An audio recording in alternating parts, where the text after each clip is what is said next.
오늘 함께 나눌 말씀은 창세기 12장 1절부터 10절까지의 말씀입니다. 창세기 12장 1절부터 10절까지의 말씀 한 절 한 절 나누도록 하겠습니다.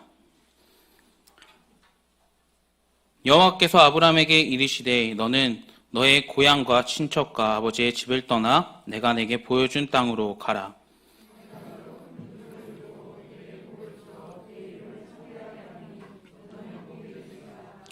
너를 축복하는 자에게 내가 복을 내리고 너를 저주하는 자에게는 내가 저주하리니 땅의 모든 민족이 너로 말미암아 복을 얻을 것이라 하신지라.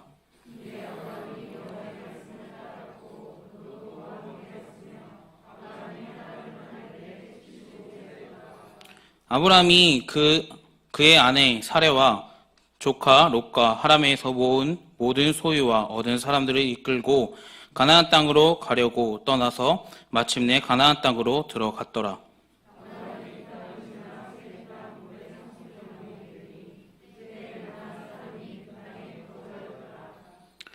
여호와께서 아브라함에게 나타나사 이르시되 내가 이 땅을 내 자손에게 주리라 하신지라.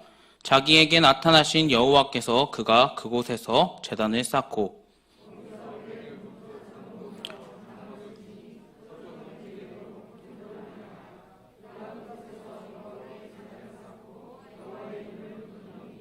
점점 남방으로 옮겨 갔더라.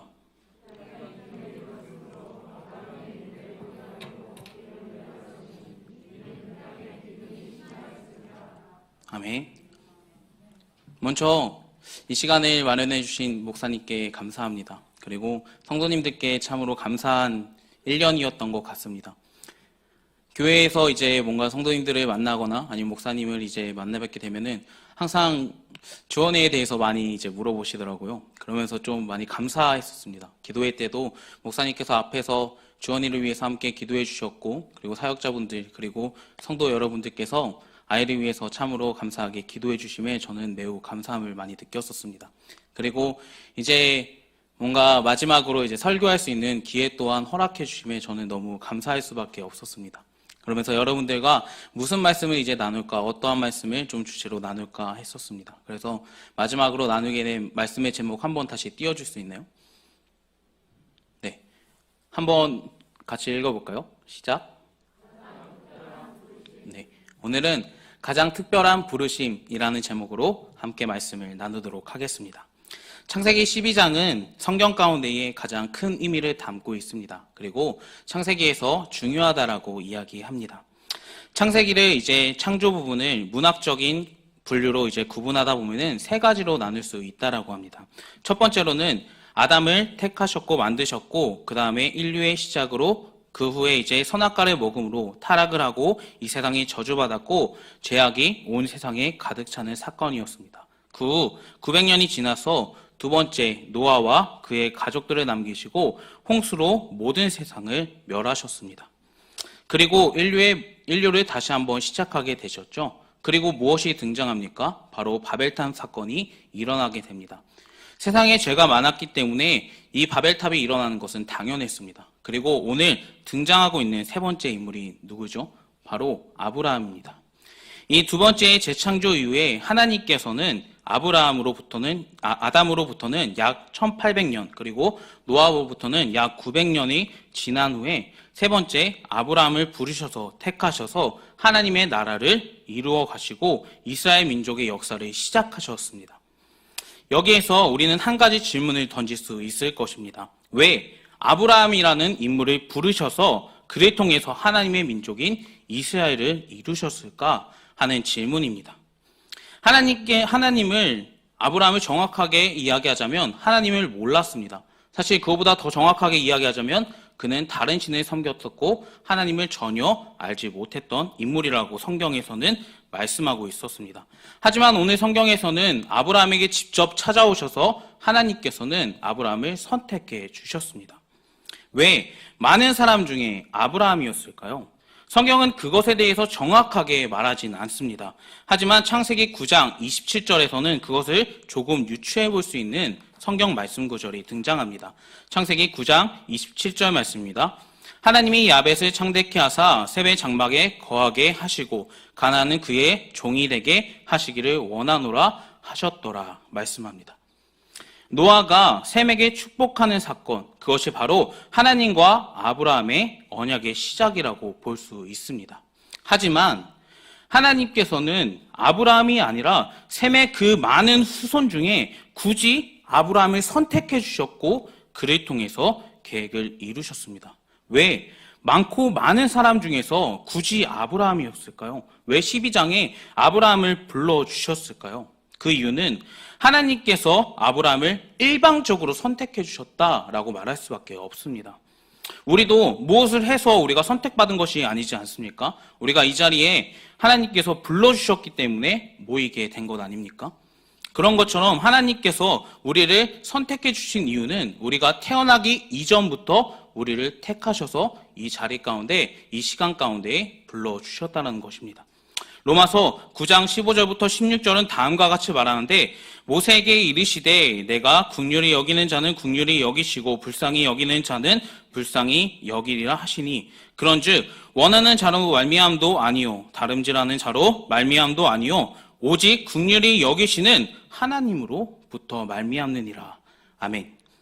우리를 불러주신 건 하나님부터 시작되었음을 말씀해주고 있습니다.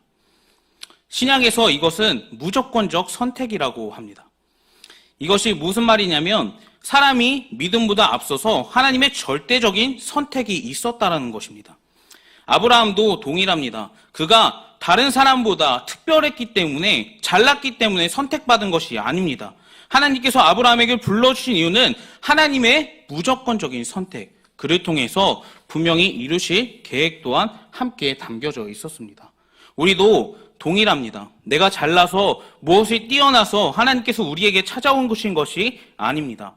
하나님께서는 창세전부터 우리를 예정하셨고 지금 이 자리 교회에 나와서 은혜를 맛보면서 함께 살아갈 수 있도록 시간을 마련해 주신 것입니다. 성경에서 우리가 왜 선택받았냐? 그 이유를 단 한 가지로 말할 수 있으면 하나님께서 창세전부터 우리를 미리 정하시고 아셨으며 지금 이 자리 가운데 이 시간 가운데 보내셔서 함께 예배할 수 있도록 만드신 것이 바로 오늘 우리를 선택해 주신 이유입니다. 우리가 아브라함의 삶을 통해서 그리고 오늘 본문을 통해서 어떠한 메시지를 던져주고 이야기해주고 있는지 함께 알아보도록 하겠습니다. 첫 번째로는 하나님께서 직접 아브라함을 갈대아 우르에서 불러주셨습니다. 사도행전 7장 2절부터 3절 말씀에 스데반 집사님은 다음과 같이 아브라함을 소개하고 있습니다. 스데반이 이르되 여러분 부형들이여 들으소서. 우리 조상 아브라함이 하람에 있기 전 메소포타미아에 있을 때에 영광의 하나님이 그에게 보여 이르시되 내 고향과 친척을 떠나 내가 내게 보여준 땅으로 가라 하시니 아브라함이 갈대아 사람 땅에서 떠나 하람에 거하다가 그의 아버지가 죽음에 하나님이 그를 거기서 너희 지금 사는 땅으로 옮기셨느니라. 아멘. 여기서 갈대아 우르라는 곳이 등장합니다.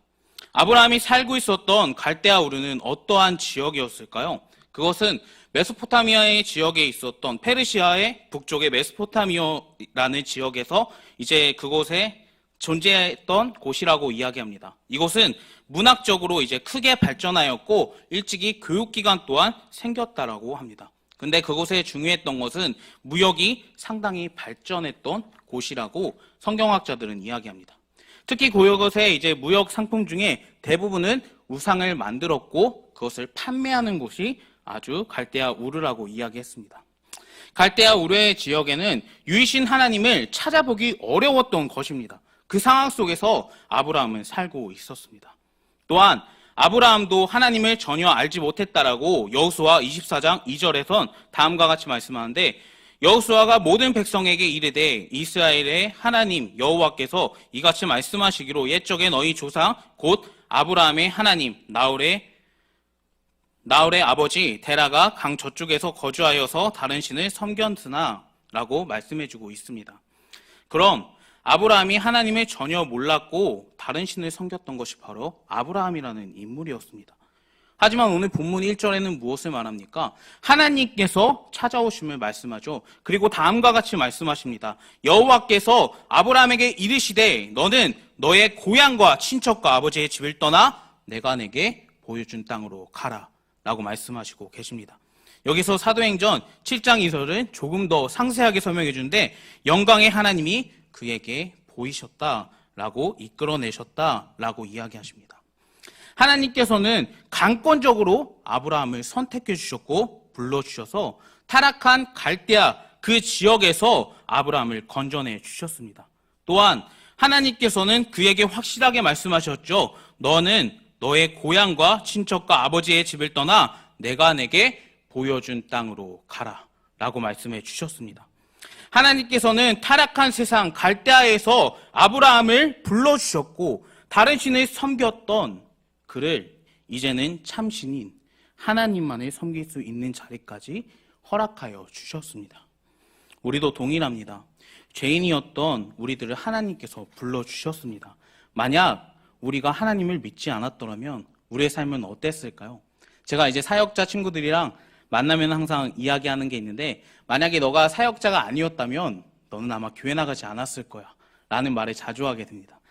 그러면서 이 말에 다시 말하자면 어떠한 말이냐면 우리가 지금 여기에 모인 이유는 오직 하나님께서만 아시겠지만 우리에게 은혜를 베풀어 주셨기 때문에 우리는 이 자리에 초청받을 수 있다라는 것입니다. 왜냐하면 우리는 죽을 수밖에 없었던 우리들을 위해서 예수님께서 오셔서 나를 위해 십자가에서 물과 피를 다 쏟으시고 우리를 구원해 주셨습니다. 사랑하는 여러분, 우리는 이 점을 항상 생각해야 됩니다. 우리가 원죄 때문에 만약 하나님을 믿지 않았고 하나님께서 우리를 불러주시지 않았더라면 평생 제 아래서 우리는 종노릇하면서 살아갈 수밖에 없었던 존재들이었습니다. 하지만 하나님께서는 그런 우리에게 아들의 자리까지 불러주셨고 옮겨주셨습니다. 저와 여러분들이 항상 감사한 마음을 가지고 평생 빚진 자의 마음을 가지고 살아가시길 주님의 이름으로 부탁을 드리겠습니다. 두 번째로는 하나님께서 아브라함을 불러주신 이유에 대해서입니다. 하나님께서는 분명히 아브라함에게 찾아오셨습니다. 그 이유는 하나님께서 큰 계획을 성취하기 위해서 찾아오셨습니다. 2절부터 3절은 다음과 같이 말씀하는데 내가 너로 큰 민족을 이루고 내게 복을 주어 내 이름을 창대케 하리니 너는 복이 될지라 너를 축복하는 자에게 내가 복을 내리고 너를 저주하는 자에게는 내가 저주하리니 땅의 모든 족속이 너로 말미암아 복을 얻을 것이라 하신지라. 아멘. 하나님께서는 아브라함에게 복을 주신 이유는 그에게 분명히 그를 통해서 민족을 이루시고 그 민족을 통해서 세상 속에서 하나님의 이름을 널리 알리시려고 부르셨습니다. 사실 이 문제는 현재를 살아가고 있는 우리에게도 동일합니다. 저와 여러분들에게도 동일하다는 말씀입니다. 하나님께서는 우리를 사용하셔서 세상 가운데에 하나님의 놀라운 계획과 하나님의 이름을 높이시려고 창조하셨고 이 세상을 변화시키기 위해서 우리를 불러주셨습니다. 그래서 창세기에서 아브라함을 사용하셨으며 하나님께서는 그와 동일하게 현 시대를 살아가고 있는 저와 여러분들을 사용하시길 원하시고 계십니다. 우리가 이 점을 믿고 따라가야 합니다. 또한 성경에서는 가나안 땅으로 가고 있는 아브라함의 모습을 보여주고 있습니다. 하나님께서는 함께해 주심을 기록하고 있으며 마침내 약속의 땅을 도착하여서 그곳에서 무엇을 했습니까? 제단을 쌓고 예배드리는 아브라함의 모습을 보여주고 있습니다. 하나님께서 함께해 주시는 이것은 안전함을 확실하게 보장받을 수 있습니다. 그리고 예배드리고 그곳에서 영광 돌릴 수 있는 자리까지 초청해 주신다라는 것입니다. 아브라함을 불러주신 이유는 그 사람이 특별해서 믿음이 좋아서 불러주신 것이 아닙니다. 그의 힘으로 하나님께 선택받은 것도 아닙니다. 분명히 성경에서는 그가 잘나서 특별해서 선택받았다라고 이야기하고 있는 것은 단 한 번도 없습니다. 그저 하나님께서 아브라함을 선택해 주셔서 불러주셔서 민족을 이루었다라고 계속해서 말씀드립니다. 하나님께서는 분명히 아브라함이 아니어도 하나님의 원대한 계획, 크신 계획을 충분히 이루실 수 있는 분이십니다. 하나님께서 아브라함에게 불러주신 것은 말 그대로 하나님의 축복임을 우리는 생각할 수 있습니다. 우리도 마찬가지입니다. 하나님께서 우리가 특별해서 혹은 남들보다 잘나서 불러주신 것이 아닙니다. 저와 여러분들을 불러주신 이유는 하나님께서 특별하게 선택해 주셨고 그분 속에서 이제 은혜와 축복을 우리에게 허락해 주시는 놀라운 사건임을 우리는 생각하면서 감사하면서 살아가야 된다는 겁니다. 때문에 우리는 하나님께서 특별히 선택한 특별한 사람들입니다. 하지만 우리는 그 안에서 책임도 분명히 따라옵니다. 그것은 바로 이 땅을 다스리는 그리고 이 땅을 보호하는 청지기의 역할을 부여받았다라는 것입니다. 그리고 또한 사명자의 역할 또한 함께 부여받았습니다. 아브라함도 하나님의 민족을 이끌어가는 리더의 본분을 명령받았고 이스라엘의 전체를 하나님께서 택하신 민족으로 만들어가는 본분 또한 목적으로 이루어가기를 원하셨습니다. 저와 여러분들도 예수님께서 분명하게 말씀하시지 않았습니까? 세상의 모든 민족에게 복음을 전하라라고 명령하셨습니다. 그것은 현재의 우리에게 주어진 목적과 목표입니다. 사랑하는 저와 여러분들이 꼭 하나님의 명령에 순종하시길 주님의 이름으로 부탁을 드리겠습니다. 마지막 세 번째로는 아브라함이 가나안 땅을 떠남을 말씀합니다. 본문 10절 말씀에 다음과 같이 말하는데 그 땅에 기근이 들었으므로 아브라함이 애굽으로 거류하려고 그리로 내려갔으니 이는 그 땅에 기근이 심하였음이니라 라고 말씀합니다. 가나안 땅에 기근이 들었을 때 사실 하나님께서는 아브라함에게 기도하기를 원하셨을 겁니다. 이에 성경학자들은 애굽으로 내려가는 문제를 다음과 같이 설명하는데 하나님께서 기도하기를 원하셨지만 아브라함은 사람의 힘을 의지했다라고 설명해주고 있습니다. 한 주석에 보면은 가나안 땅, 그 땅을 다음과 같이 설명하는데 가나안은 하나님과 함께하는 곳, 곧 하나님 안에 거하는 장소다라고 말해주고 있습니다. 하지만 가나안 땅을 떠나는 아브라함의 모습 속에서 하나님을 의지했던 그가 하나님을 떠나는 자신의 힘을 의지하고 어려운 문제 가운데에 수차례 봉착했음을 우리는 성경을 통해서 알 수 있죠. 우리의 삶도 이러한 문제가 분명히 찾아올 것입니다. 힘들고 어려운 삶이 수차례 찾아올 것입니다. 그렇지만 우리는 오직 그때마다 하나님을 의지해야 됩니다. 제가 주원이를 낳고 나서 시편에 대해서 좀 많이 묵상하게 되고 다윗의 삶에 대해서 좀 많이 청년들한테 이야기를 했었습니다. 근데 다윗의 삶을 보면 어떠한 삶이냐면 자신이 이제 사울왕이 자신을 죽이려고 했을 때 정말 미친 척하면서 그는 삶을 연명하였고 그리고 자신의 아들인 압살롬이 자신을 죽이려고 했을 때 믿었던 신하들이 자신을 죽이려고 했을 때 아무것도 챙겨 나오지 못했고 그저 도망가기에 바빴습니다. 그리고 정말 부모로서 아마 이러한 경험을 하면은 정말 저는 하나님을 떠나지 않을까라고 하는 생각도 해봤는데 다윗은 어떠한 상황에 처했냐면 자신의 아들이 품에서 죽어가는 모습을 보았던 게 바로 다윗의 삶이었습니다. 하지만 어떻죠? 시편의 모든 고백에서 보면 하나님을 원망하는 것을 찾아보기 어렵습니다. 그는 하나님께 영광 돌리고 있죠. 우리의 삶도 동일합니다. 힘들고 어려운 그 가운데서도 오직 하나님만의 영광 돌리는 삶, 오직 하나님께 정말 감사합니다. 하나님, 내가 정말 힘들고 어려운 그런 상황 속에서도 나를 사용하여 주시고 나와 동행해 주심에 영원토록 하나님께 영광 돌릴 수밖에 없습니다. 라고 고백하는 삶이 성도의 삶이지 않을까라고 하는 점을 많이 좀 생각해 보게 되었습니다. 우리가 정말 힘들고 어려운 상황 속에서도 오직 하나님만을 바라보시길 주님의 이름으로 부탁을 드리겠습니다. 말씀을 마치도록 하겠습니다. 하나님께서는 아브라함의 삶을 통해서 우리에게 여러 가지를 시사하십니다. 특별히 오늘 본문 말씀은 하나님을 따르고 세상에 살아갔을 때 어떻게 해야 되는지, 그리고 또한 힘들 때의 그 상황 속에서 내 힘을 의지하는 삶이 아니라 오직 하나님께 기도하여서 하나님과 한 발 한 발 걸어나가는 우리의 삶을 하나님께서는 기대하고 계심도 알려주고 계십니다. 우리가 힘들 때에 세상을 바라봤던 아브라함이 아닌 하나님과 기근이 들었을 때 그 땅에서 하나님께서 해결해 주시고 하나님께서 일하심을 기대하시는 저와 여러분들에게 주님의 이름으로 부탁을 드리겠습니다. 잊지 마십시오.